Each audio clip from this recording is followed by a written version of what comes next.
Getting to know the community you're going to work in is always going to be probably the most important kind of part of the setup of the projects anyway.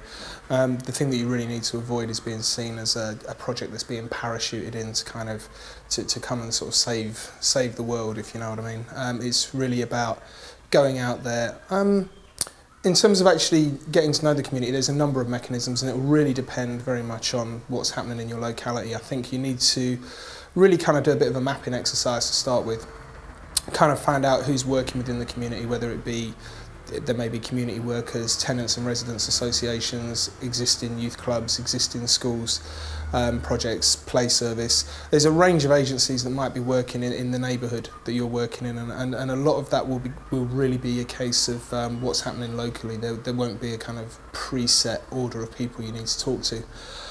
I think the major thing to do then is get to know the kind of whoever it is, the Tenants and Residents Association, the youth workers, find out what's already happening within the community, find out what the local issues are, what the local residents really want to happen.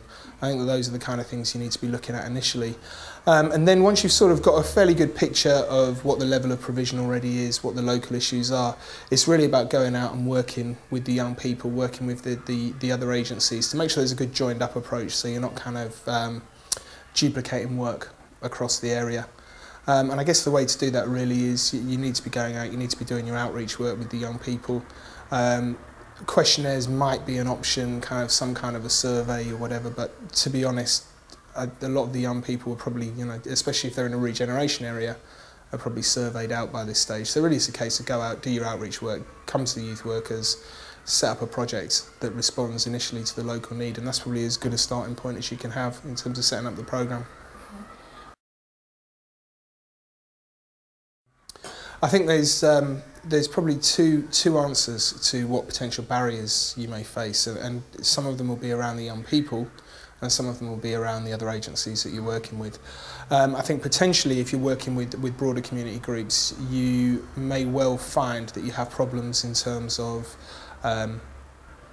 accessing facilities to actually deliver programmes.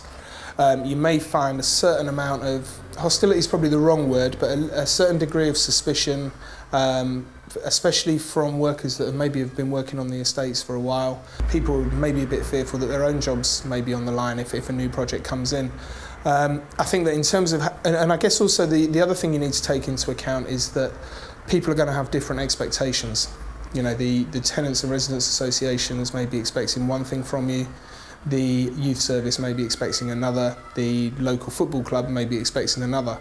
I think that the only way that you can really kind of get around that is to be very clear about what your aims and objectives are, be very clear about what the project is designed to deliver, and to actually kind of work with all of the local residents, all of the local agencies to actually kind of clarify, this is what we're going to do, what are you doing, this is where we bring added value. And I think that that's the key. If you're working in an area where there is sort of a bit of hostility or barriers to working with the community, you need to be kind of really pushing the line that we are bringing added value. We're working with you on this. We're not trying to take away. We're not trying to duplicate. So if you say you're working with the youth service, who are working 2 nights a week or 3 nights a week, you'd be looking at delivering a programme that works on a separate night, that looks at cross-referring the young people, trying to promote the services.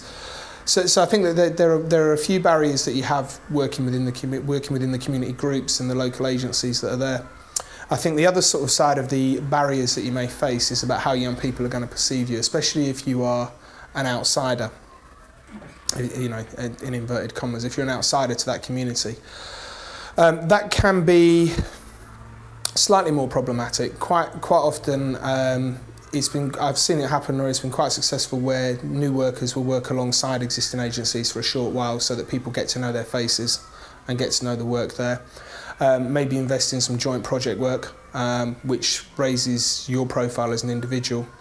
And then on top of that, really it's about going out and doing your outreach work, meeting the young people and trying to respond fairly quickly to what it is they're asking for. So if it is a football project that they're looking for example, set up your football projects. Once you've actually got that going and you've gained that interest, it's about consistency and it's about making sure that you're there on a regular basis. It's a case of, you know, whatever the weather, you're going to be there, young people are going to come. And that's really about building trust and building relationships with the young people, which will happen over a period of time.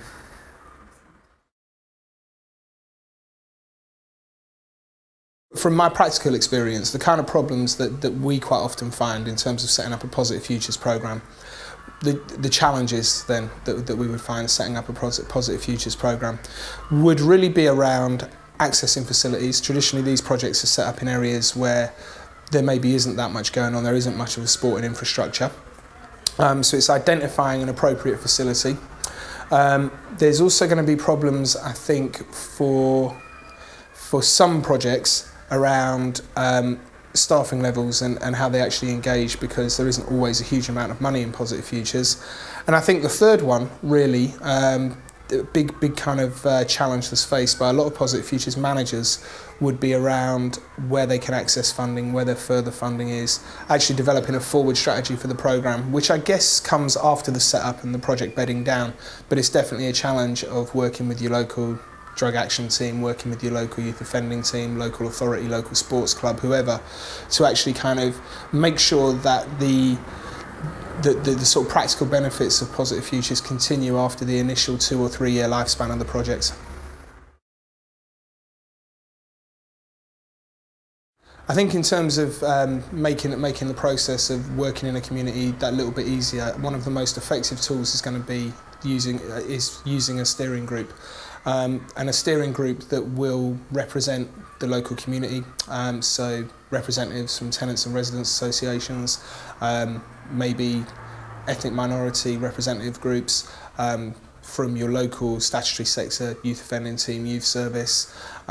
If you're in a regeneration area, then somebody from the sort of regen team sitting on your steering group, which will make life a little bit easier, both in terms of identifying where the major priorities are that you need to be working with, to make sure that the partner agencies are very clear about what the aims and objectives of the projects are, and also it can link you into those broader strategies, which mean that either the kind of the work of the Positive Futures project can be mainstreamed, or that they can tap you into further funding or additional funding to broaden the programme, which will actually add both broadening the programme that you can deliver and possibly extending the lifespan of the project. And the kind of people that would be key to that would be your drug and alcohol action teams, clearly as Positive Futures, but certainly sort of youth service would possibly be someone you want there, local police, anyone who's active in the local community and has a presence.